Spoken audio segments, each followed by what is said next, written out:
So I've been diving deep into ancient Greek mythology recently. Stephen Fry's books, Mythos, Heroes, Troy and Odyssey. Been reading the original Iliad and the Odyssey and even Metamorphoses by Ovid, a Roman poet who lived long after these stories, who compiled history, myth and legend into these interconnected poems. From the creation of the world to the deification of Julius Caesar, and that's just kind of scratching the surface. And I could spend hours unpacking these stories, the lessons they teach, the way so many words we use today come from them. But today I wanted to focus on the Greek pantheon of gods, what they represent, and how their traits still live within all of us, even today.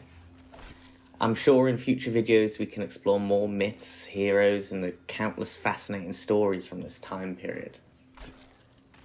The 12 Olympian gods, and the thousands of lesser gods I won't be covering today, each reflect specific human traits. They highlight both the strength and the flaws of each, whether it's ambition, anger, cleverness, jealousy, passion, or wisdom. These gods are immortalized reflections of our own humanity, showing that even within myth, the divine and the human are deeply intertwined. You don't have to know your Greek mythology to follow along with this video. I'm just going to break everything down as simply as I can so everyone can keep up. And hopefully we can all learn something about these ancient gods, and in turns, really, ourselves. Zeus, the king of the gods, the Sky Father, is going to be the first god we're going to talk about today. And I'm sure we've all heard about him in one way or another. You know, he's the leader of the Greek gods, he wields his thunderbolts, and well, he's infamous for his many affairs with mortals and immortals alike. He represents power, ambition, and impulse, all amplified to godlike extremes. Now, as a young god, Zeus overthrows his father Cronus. He frees his brothers and sisters, and with their help, along with some rebellious titans and even some multi-headed giants, he defeats the reigning titans in a ruthless consolidation of power. And this marks the beginning of his reign as the king of all creation. During this war, which is called the Titanomachy, and especially after, Zeus's impulsive behaviour extends into his personal life. He cheats on his wife Hera with anyone who catches his fancy, really, and his sexual impulses often lead to chaos and destruction for any poor mortal or immortal swept up in his affairs.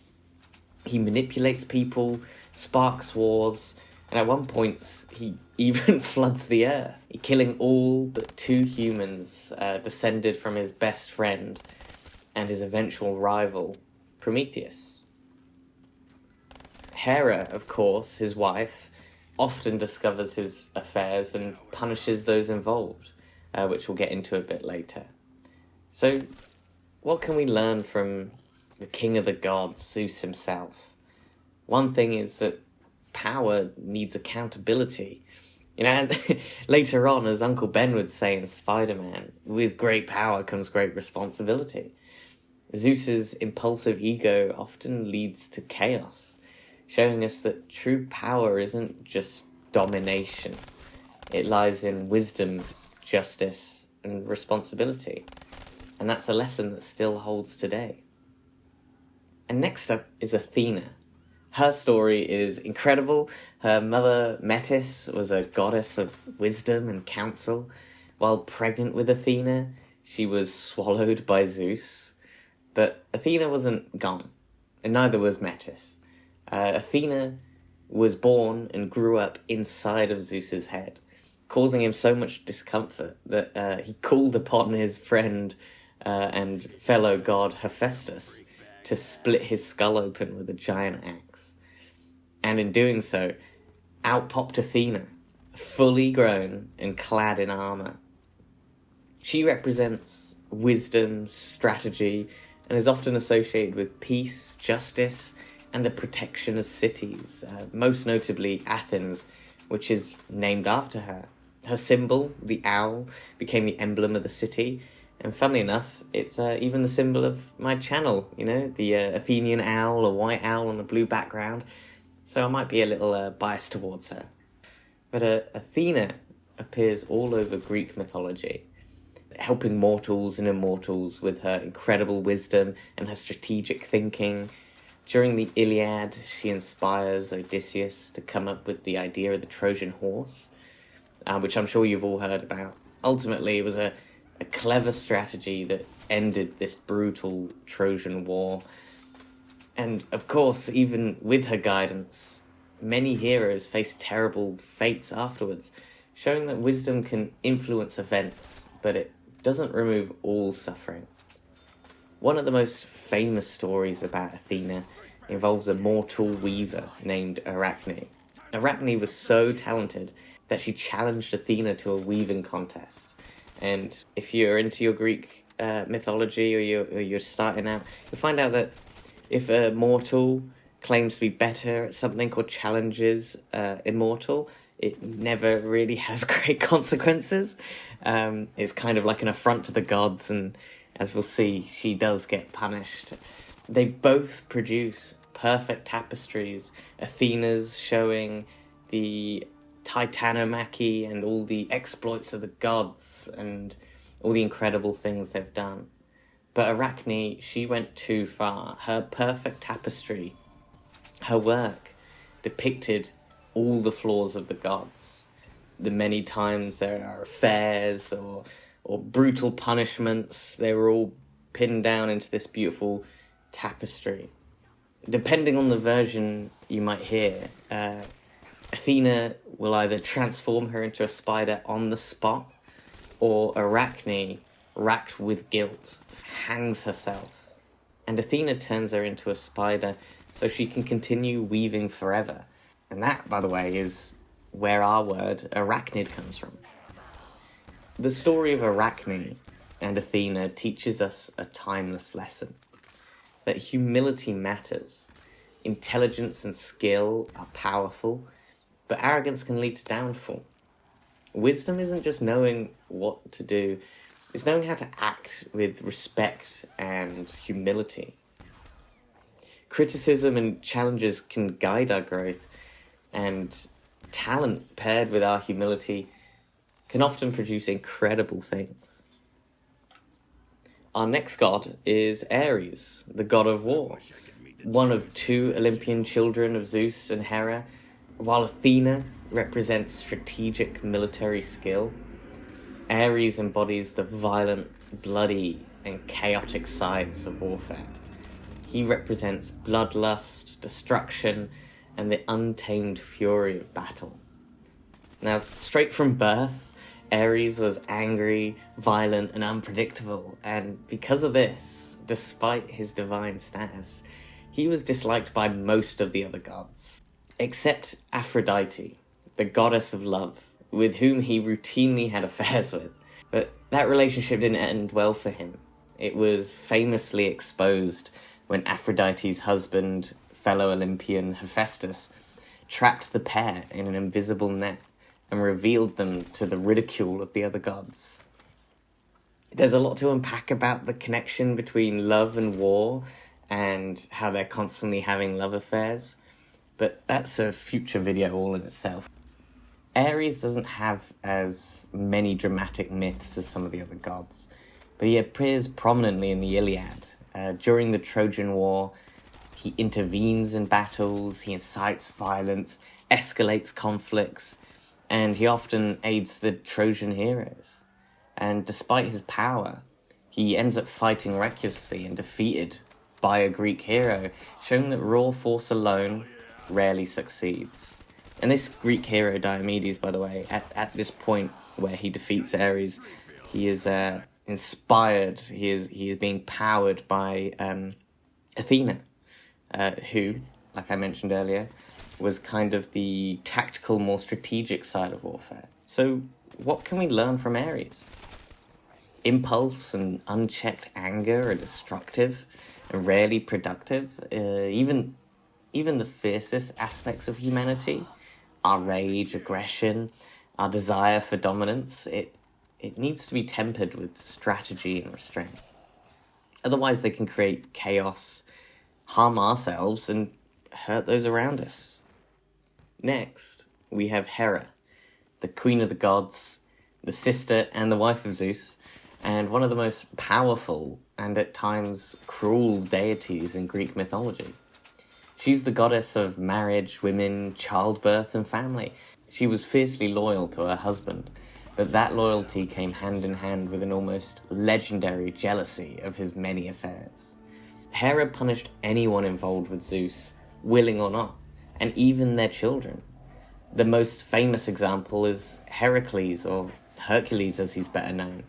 Born to Zeus and the mortal princess Alcmene, Heracles became the target of Hera's wrath.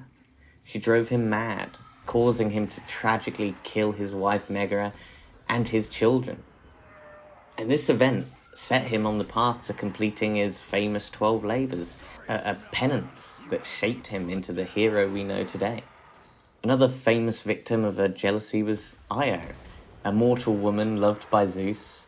Hera transformed her into a cow and sent a gadfly to relentlessly chase her across the ancient world. Io's torment illustrates Hera's persistence and how her wrath could have long-lasting consequences, affecting not just individuals, but entire lineages. Many myths like these follow a similar pattern. Hera's obsessive schemes to punish Zeus's lovers and their descendants had ripple effects that lasted generations. They reveal the dangers of unchecked jealousy, but also highlight the importance of loyalty and balance.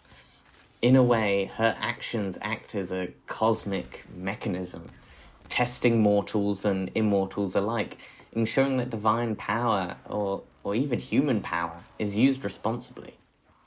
The lesson Hera teaches us is that loyalty is admirable, but when combined with obsession or jealousy, it becomes destructive.